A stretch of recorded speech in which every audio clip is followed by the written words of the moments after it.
नमस्कार और the deep dive में आपका स्वागत है। आज हम एक बहुत ही विशिष्ट और गहरे आध्यात्मिक दर्शन को समझने की कोशिश करेंगे। हमारे पास एक स्रोत है जिसका शीर्षक है परमपिता और स्वर्ग की संप्रभुता, और ये 28 जनवरी 2026 की एक प्रभात मुरली है, जो जो इस आध्यात्मिक आंदोलन में रोजाना दिए जाने वाले दिव्य संदेशों को कहा जाता है।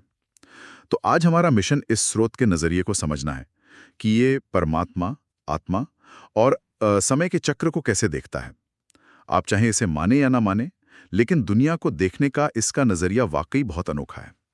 हम आत्मा की यात्रा से शुरू करेंगे, देखेंगे कि वो कैसे अपनी चमक खो देती है और फिर उसे शुद्ध करने का रास्ता क्या है। और इसकी शुरुआत एक बहुत दिलचस्प विरोधाभास से करते हैं। स्रोत में कहा गया है कि लोग परमात्मा के बारे में दो एकदम अलग बातें कहते हैं।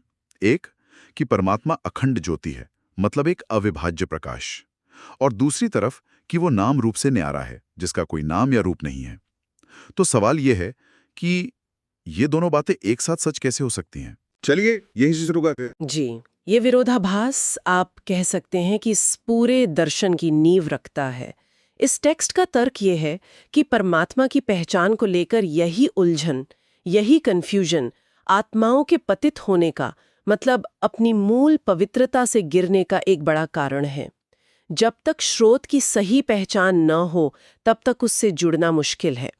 और यहाँ एक दिलचस्प दावा किया गया है कि परम पिता जब स्वयं आते हैं, तभी वो अपनी सही पहचान देते हैं।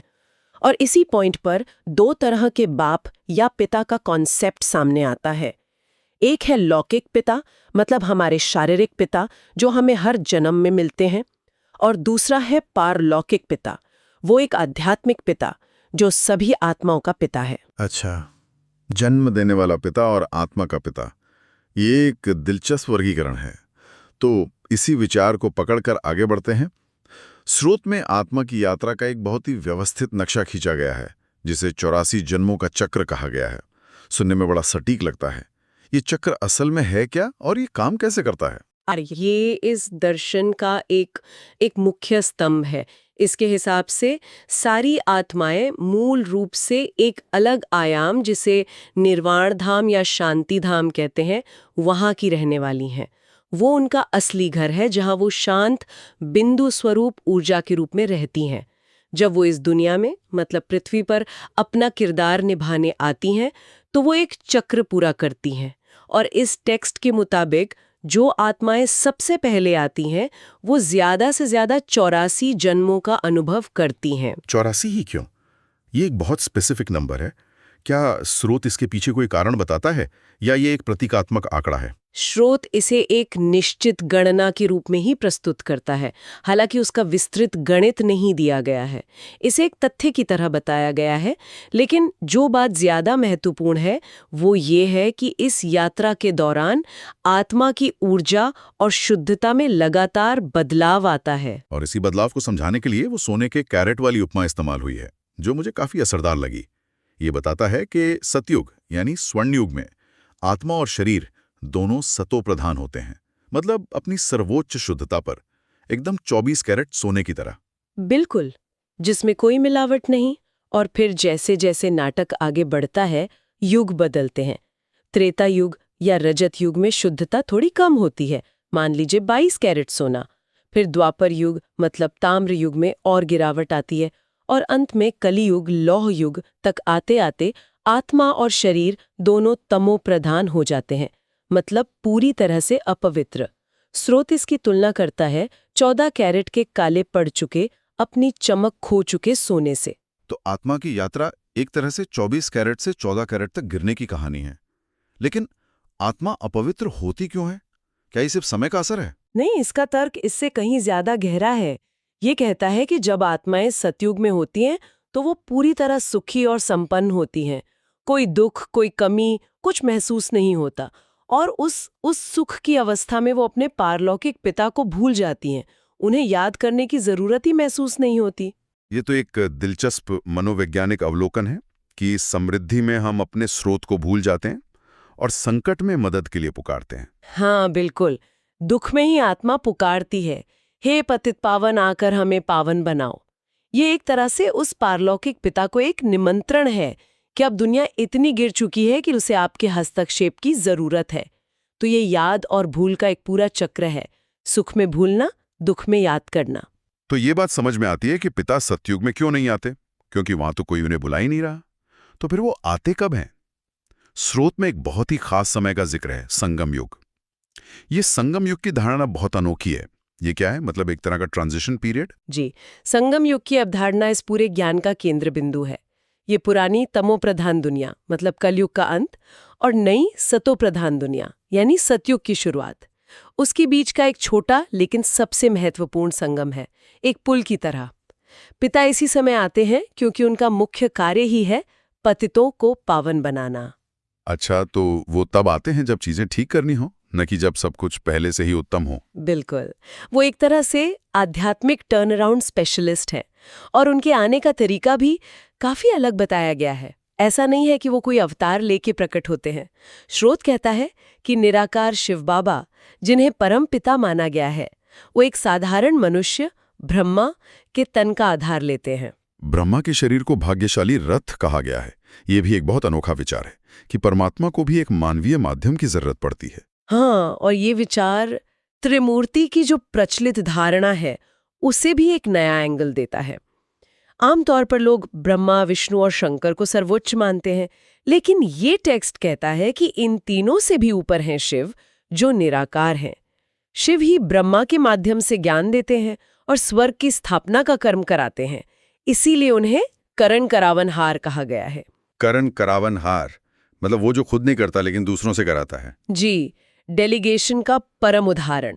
और स्रोत ये भी साफ करता है कि ये पूरा सृष्टि का नाटक इसी भौतिक दुनिया में घूमता है, किसी सूक्ष्म वतन या दूसरी दुनिया में नहीं। ठीक है, ये तो हुई पता के आने और ज्ञान देने की बात।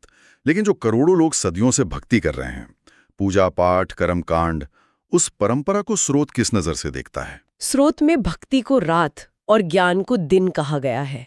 ये तो बहुत बड़ा विभाजन है। हाँ, ये एक बहुत ही आप कह सकते हैं क्रांतिकारी विचार है जो ये टेक्स्ट प्रस्तुत करता है। इसके अनुसार भक्ति मार्ग में लोग देवी देवताओं की पूजा करते हैं, जैसे श्री राम या श्री कृष्ण। लेकिन आध्यात्मिक नजरिए से देखें तो ये देवता भी आत्माएं ही हैं, जिन्होंने सतयुग और त्रेता युग में अपने श्रेष्ठ कर्मों से वो पूज्य पद पाया। तो इस नाते वो भी उसी एक पारलौकिक पिता की संतान है। उन्हें भाई कहा गया है। और तर्क ये है कि विरासत, मतलब जायदाद, वो हमेशा पिता से मिलती है, भाइयों से नहीं। अच्छा, तो भक्ति मार्ग में आत्माएं अनजाने में अपने ही भाई बहनों की पूजा कर रही हैं? जी, और ऐसा करते करते वो नीचे गिरती आई हैं, क्योंकि वो असली स्रोत, मतलब पिता और उससे मिलने वाली विरासत, उसको भूल गई हैं। तो क्या इसका मतलब यह है कि भक्ति का कोई मूल्य ही नहीं है? नहीं, ऐसा नहीं। भक्ति को एक जरूरी पड़ाव की तरह देखा गया है। वो आत्मा की पुकार है, एक खोज है। लेकिन उसे रात इसलिए कहा गया है क्योंकि उसमें परमात्मा की सही पहचान का अंधेरा होता है। जब वो खोज अपनी चरम सीमा पर पहुंचती है, तब ज्ञान का दिन शुरू होता है। और इसी दिन की शुरुआत के लिए भगवान अविनाशी रुद्र ज्ञान यज्ञ रचते हैं। रुद्र ज्ञान यज्ञ, ये सुनने में किसी बड़े हवन या अनुष्ठान जैसा लगता है। इसका क्या मतलब है? यहाँ यज्ञ शब्द का अर्थ प्रतीकात्मक है। ये कोई आग जलाने वाला यज्ञ नहीं है, बल्कि ये ज्ञान का यज्ञ है, जिसमें अज्ञान और विकर्मों की आहुति दी जाती है। रुद्र शिव का ही नाम है, जो विनाश से जुड़ा है। लेकिन यहाँ विनाश होता है पुरानी पतित दुनिया और संस्कारों का। और यहीं पे स्रोत एक बहुत शक्तिशाली, लगभग कॉर्पोरेट लगने वाली बात कहता है, knowledge is a source of income. Knowledge is a source of income. ये लाइन वाकई में बहुत दिलचस्प है। यहाँ इसका क्या मतलब है? यहाँ इनकम का मतलब सिर्फ पैसे से नहीं है, बल्कि आध्यात्मिक संपन्नता से है।